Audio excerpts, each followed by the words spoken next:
Coucou les petits loulous. Aujourd'hui, Émilie lit l'ogre qui n'aimait pas manger les enfants.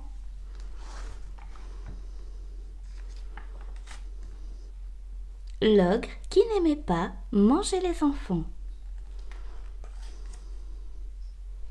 Ignace est un ogre qui n'aime pas manger les enfants. Et pour un ogre, ne pas aimer manger les enfants, c'est vraiment incroyable. Et très compliqué aussi, car de tout temps, les enfants ont été les plats favoris des ogres.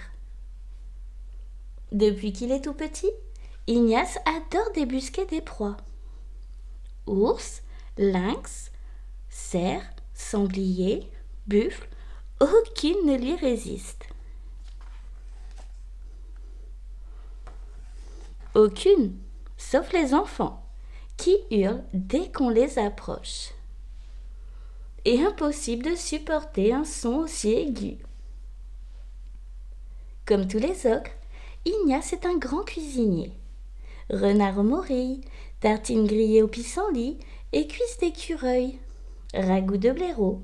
Ses repas sont toujours une réussite. Excepté quand il essaie de cuisiner des enfants.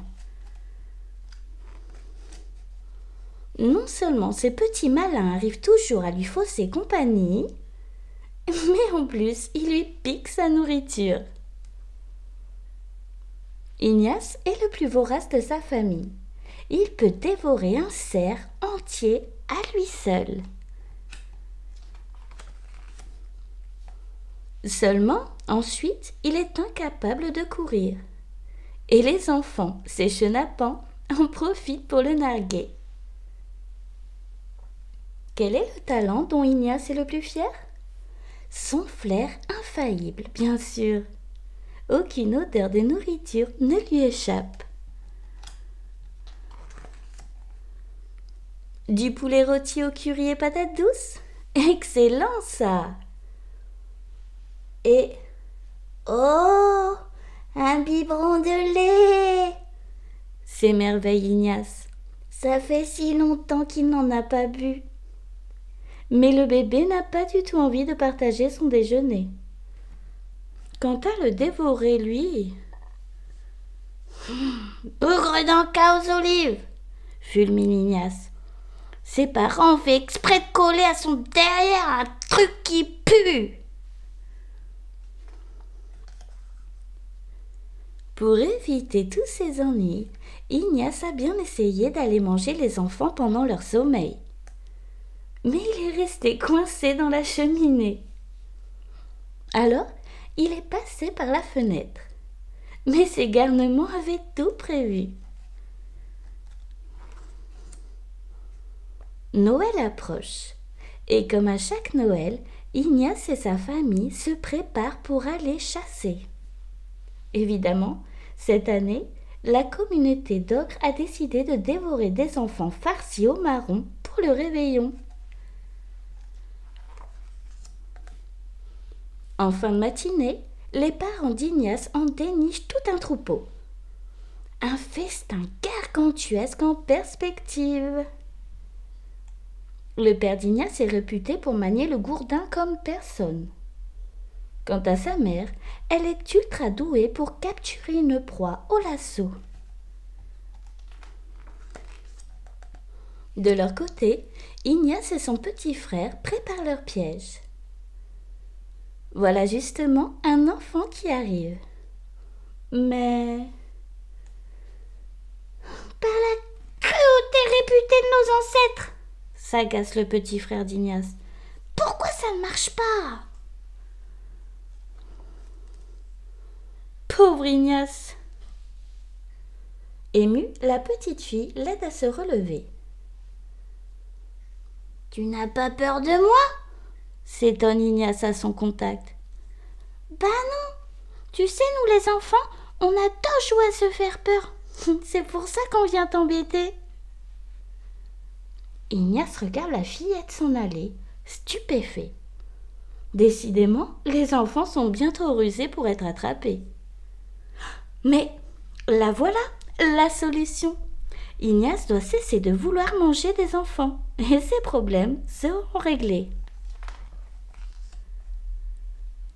Le soir même, Ignace annonce sa décision à ses parents. Hélas, leur réaction n'est pas du tout celle qu'il espérait.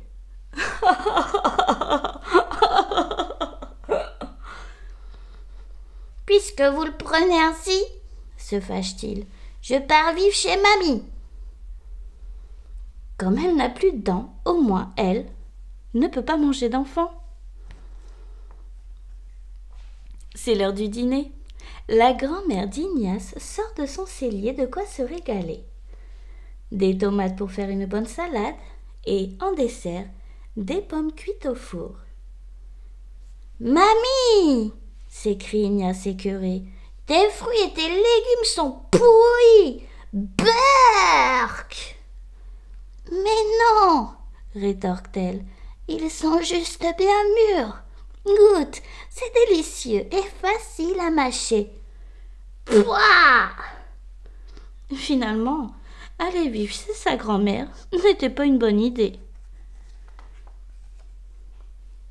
De retour chez lui, Ignace a un nouveau plan. Pour le mettre en pratique, il se déguise en affreuse sorcière. Ignace ajoute quelques accessoires à son déguisement. Puis il attend que la nuit tombe pour pénétrer dans la chambre de ses parents. « Réveillez-vous, bande de vermisseaux gluants !» gronde-t-il d'une voix caverneuse. « Je suis la sorcière Bouille ta chicotte. Si l'un de vous ose encore manger un enfant, je reviendrai vous transformer en crotte de nez séchée. » Oh ! Promis, jurent ses parents apeurés, on n'en mangera plus jamais. Satisfait, Ignace descend du lit. Manque de chance, il se prend les pieds dans sa robe et se casse la figure.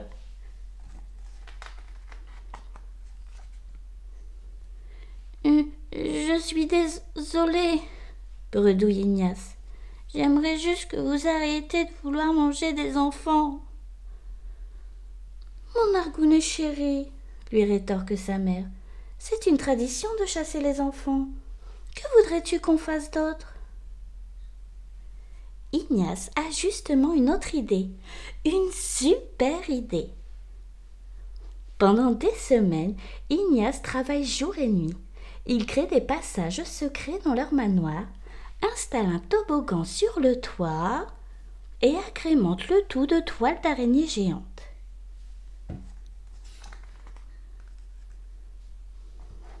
Enfin, son œuvre est achevée. Ignace a transformé leur demeure en maison hantée.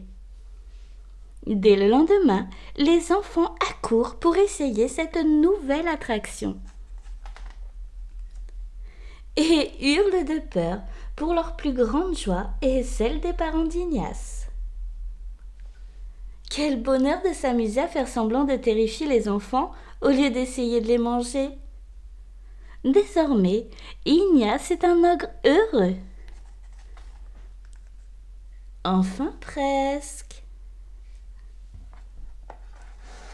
Si tu as aimé mon histoire, abonne-toi. Et si t'es abonné, n'oublie pas de liker.